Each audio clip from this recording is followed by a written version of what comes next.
Hey, it's Erica. Oh, welcome back to my channel. If you are new here, welcome.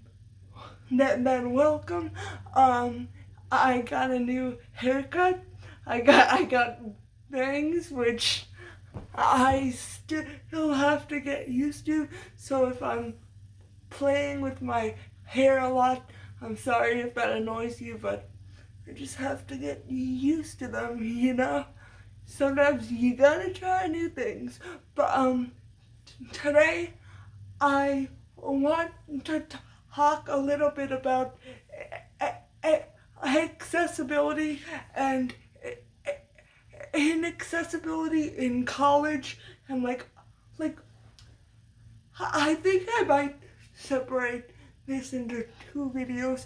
I'm not quite sure yet, but I'm gonna try to set this up in like two videos, because of course there's like the physical aspect of inaccessibility, but then there's also the social aspect of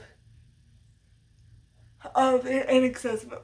Sorry, my camera is like, I'm not sure if it's recording this whole time.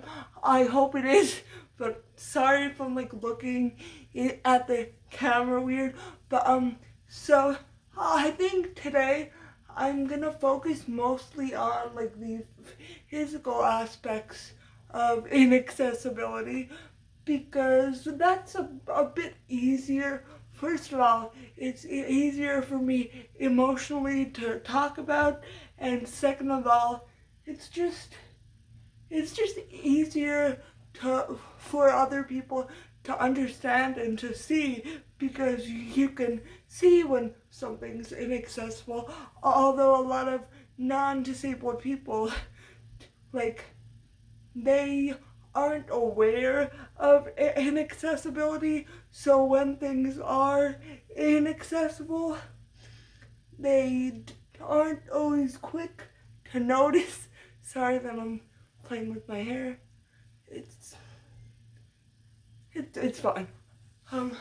So like a lot of times non-disabled people don't notice if something is inaccessible, because when you have certain privileges, then there's a hair on my face. If you have certain privileges, then you don't necessarily see what other people without those specific privileges. But so in the instance of inaccessibility, mostly non-disabled people are building buildings, so they're not really thinking about what other people have to worry about, and that buildings may be inaccessible, and sidewalks may be inaccessible, and buses may be inaccessible, and so on. So that's, I think, a big reason a lot of things are inaccessible, unfortunately, is because of money.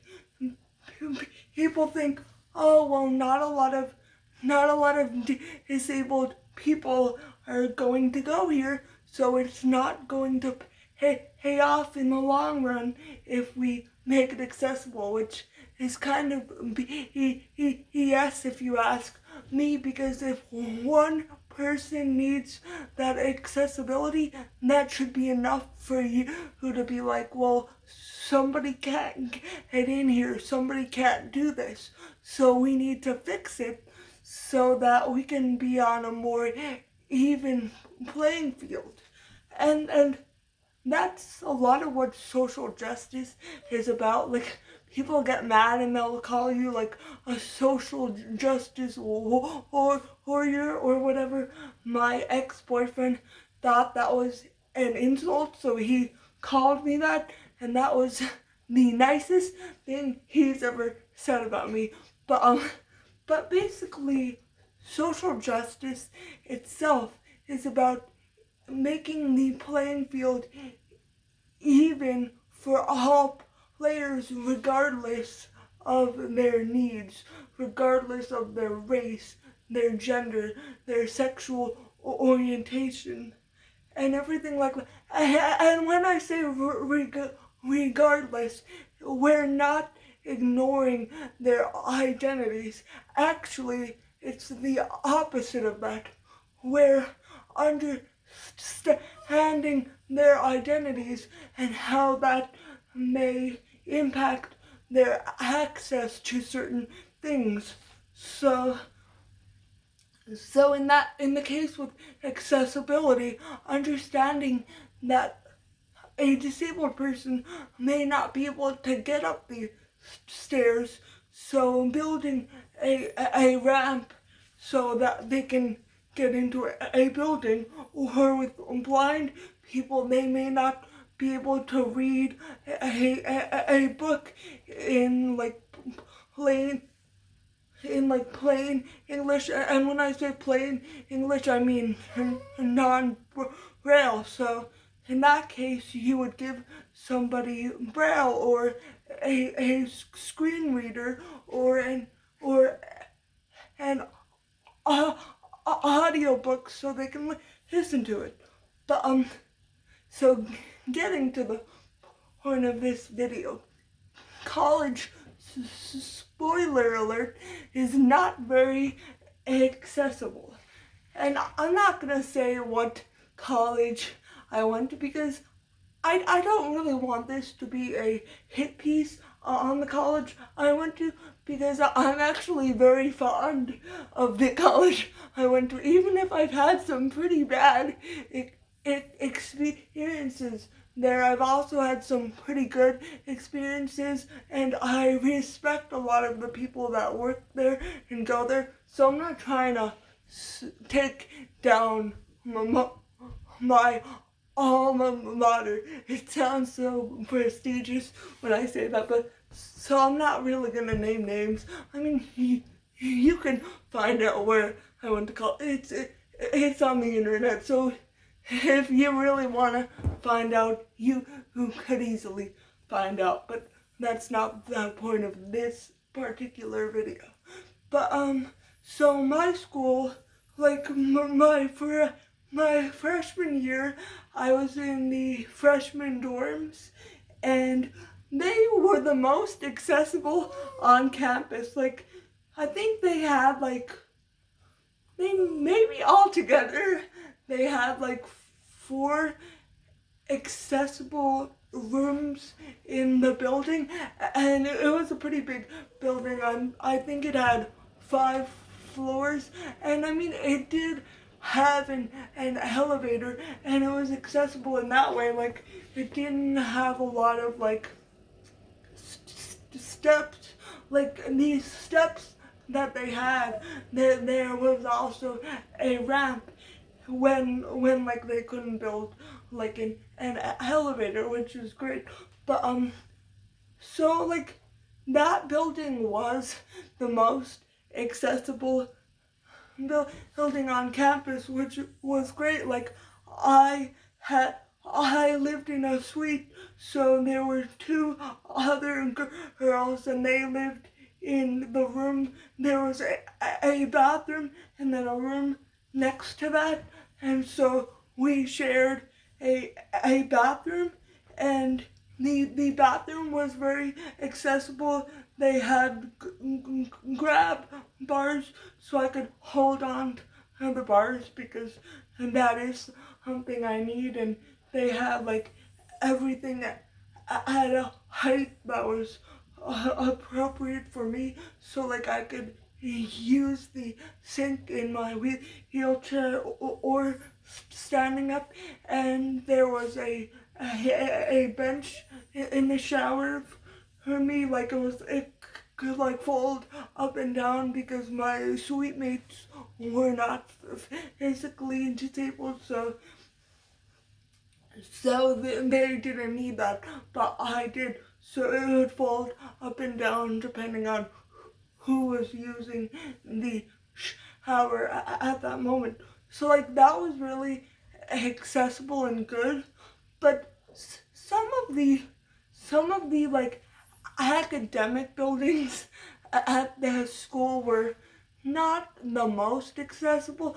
Like, they would have elevators and ramps, but they would be hard to find, and it wasn't really like there was no like clear like this is if you need a ramp, go here. Like, they didn't really have that. So like if you don't know where you're going and you're not familiar with the school, you're gonna find a very hard time getting around on campus, because like there's one building, the humanities building, which I loved because I was a classical civilizations major, so I spent a lot of time in that building.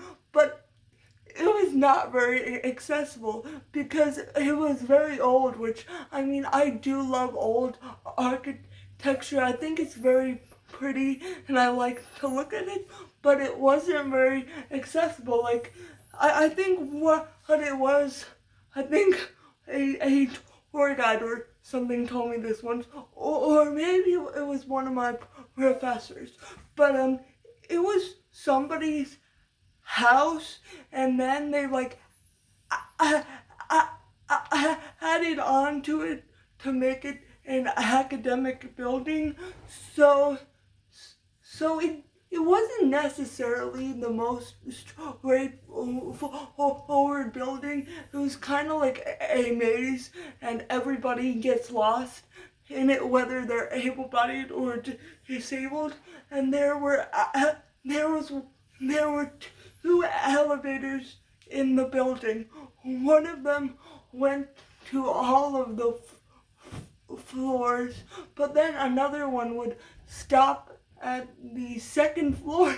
So if you had to go like to the third floor, you would have to find the other elevator, which can be really inconvenient, especially since you could only get to the other elevator if you like go outside and around, or if you go like up and down flights of stairs, which, I mean, if you're trying to use the elevator, you may not be able to go up and down stairs. So that was pretty annoying, but like by like my last couple of years, like I'd been there long enough, so I basically knew my way around and I was able to navigate that. But like other things that weren't accessible was the building that disabilities services was in was down a really steep hill. So like if I was walking there, I would always be scared I was gonna like tuck and roll down the hill.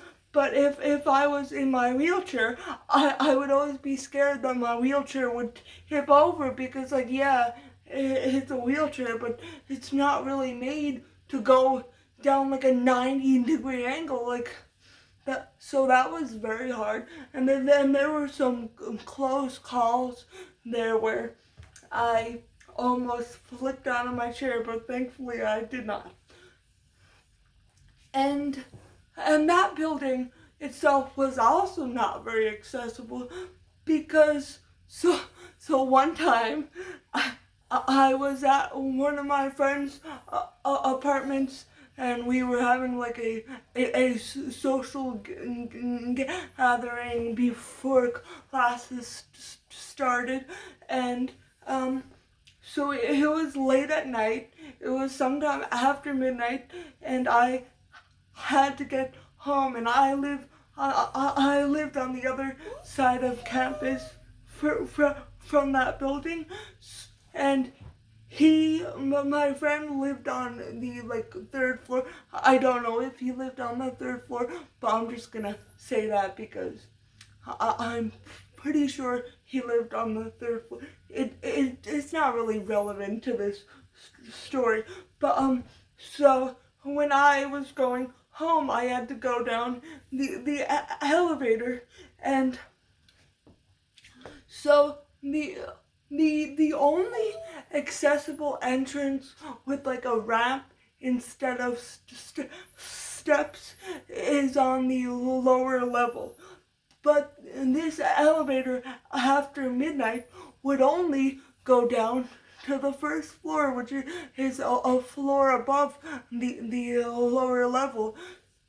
So I wasn't able to, and I was in my wheelchair, so I couldn't really take my wheelchair down like 5 steps. Like if I was just with my crutch and my friends were there to help me, I could have managed that. But in my wheelchair, I had no way of getting down those 5 steps. So we had to call campus police and tell them that the elevator wouldn't let us to the lower level because apparently that level locked after midnight for some reason.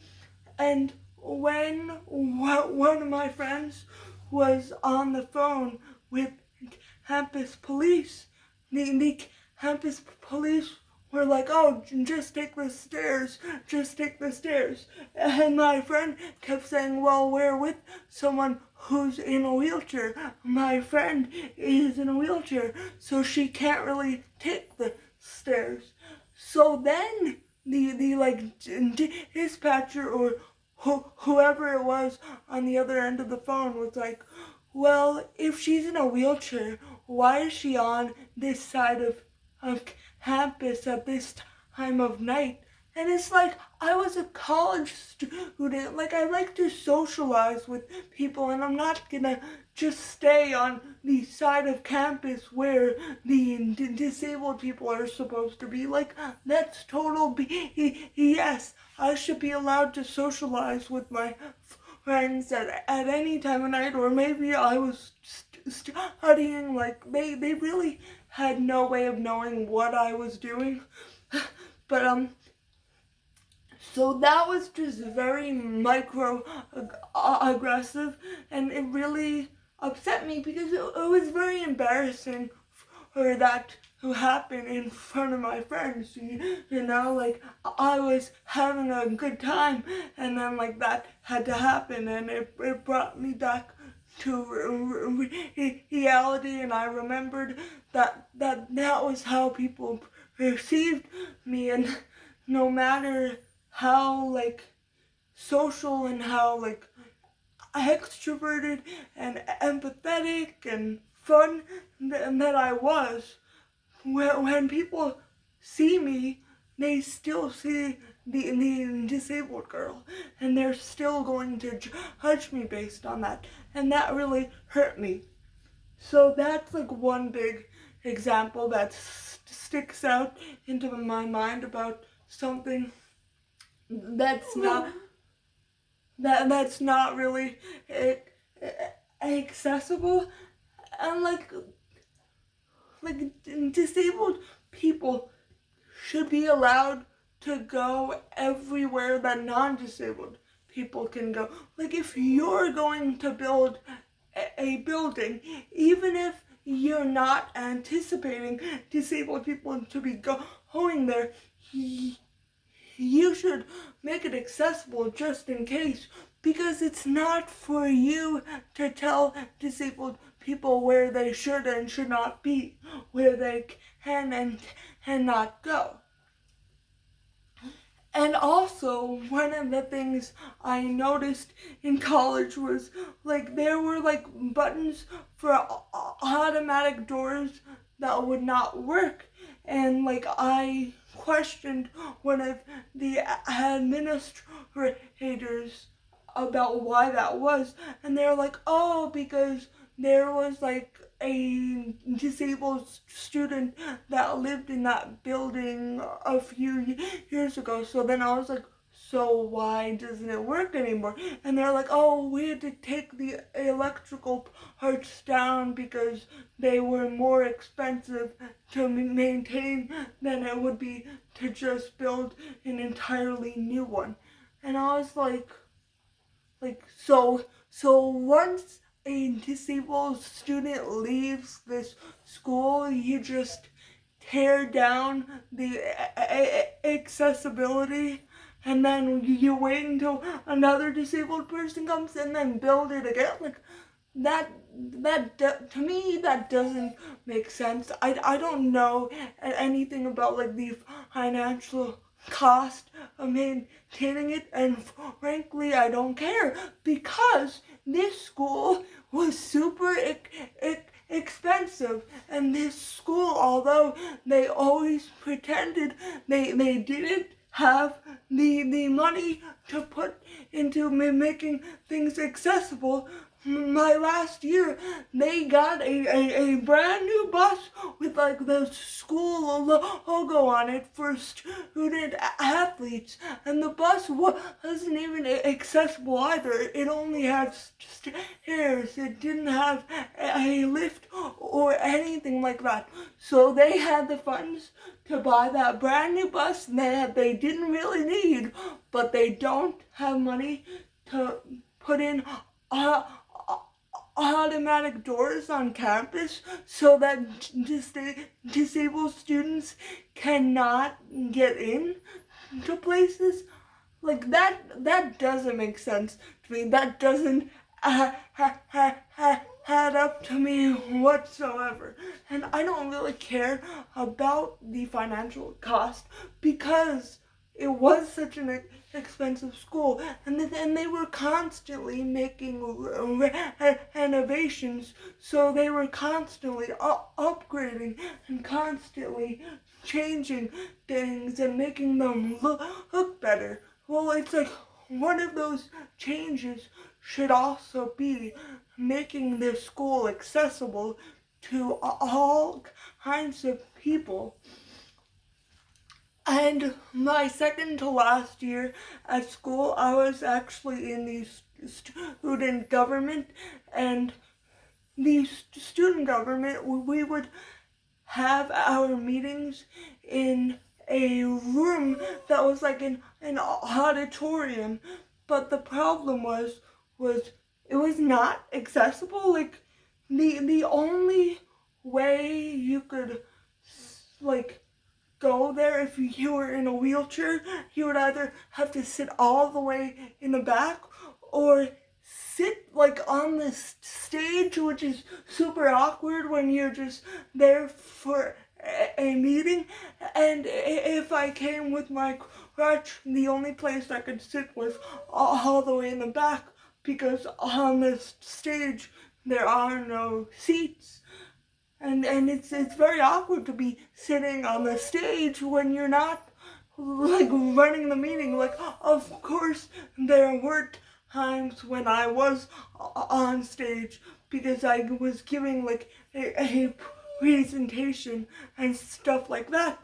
But I talked to the student body president and both of the vice presidents, and they tried to like work with the school to get them to have meetings in a more accessible place, and the school constantly told them they couldn't because the more accessible spaces were reserved for other things.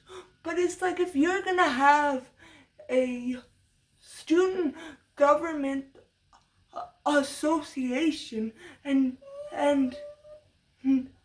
only able-bodied students are able to access the meetings, it doesn't represent the student body, even if there are barely any visibly disabled people at the school, because just because we're not represented in big numbers doesn't mean, number one, that our voices don't matter, and number two, if things were more accessible, more disabled people would stop it.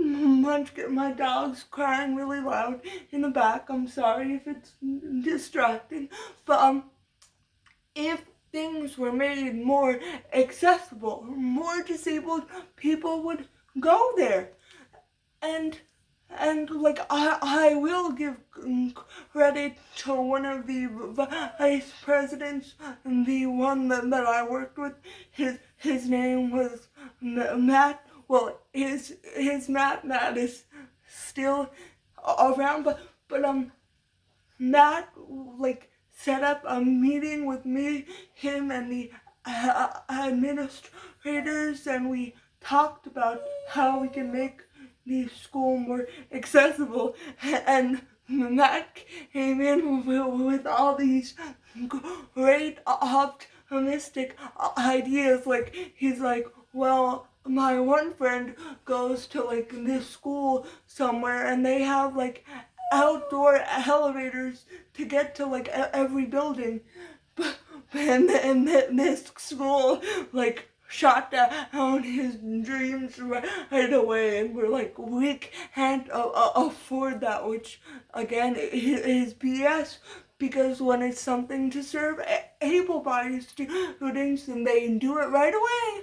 But if it serves disabled students, oh no, we can't afford that. And I'm really thankful that I did have a friend like that to like stand up for me, but also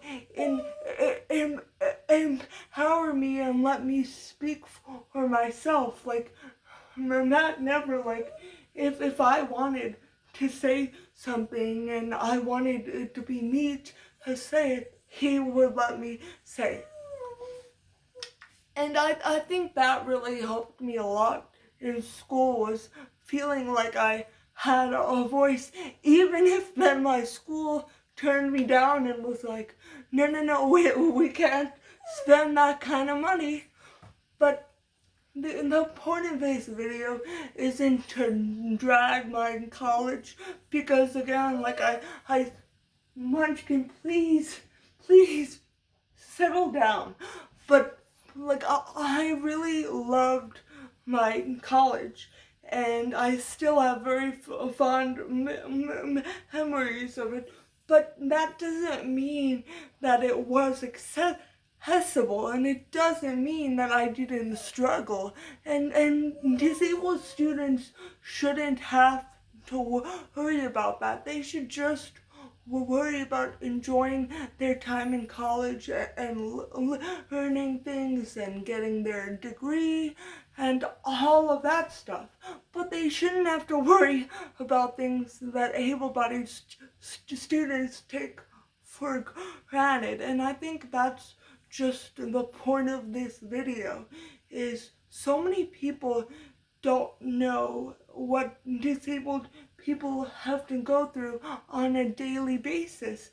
And it's not because, oh, woe's me. It's because these barriers are put in place by non-disabled people, and they can be taken down, and things can be changed, and it should be changed. And I think that's it for this video. Again, if you would like me to make a video about more of the social aspects of accessibility in college, I can definitely do that. That'll be a video I would probably have to plan out much more, just because it is a lot like loftier of a subject. But I definitely could do that.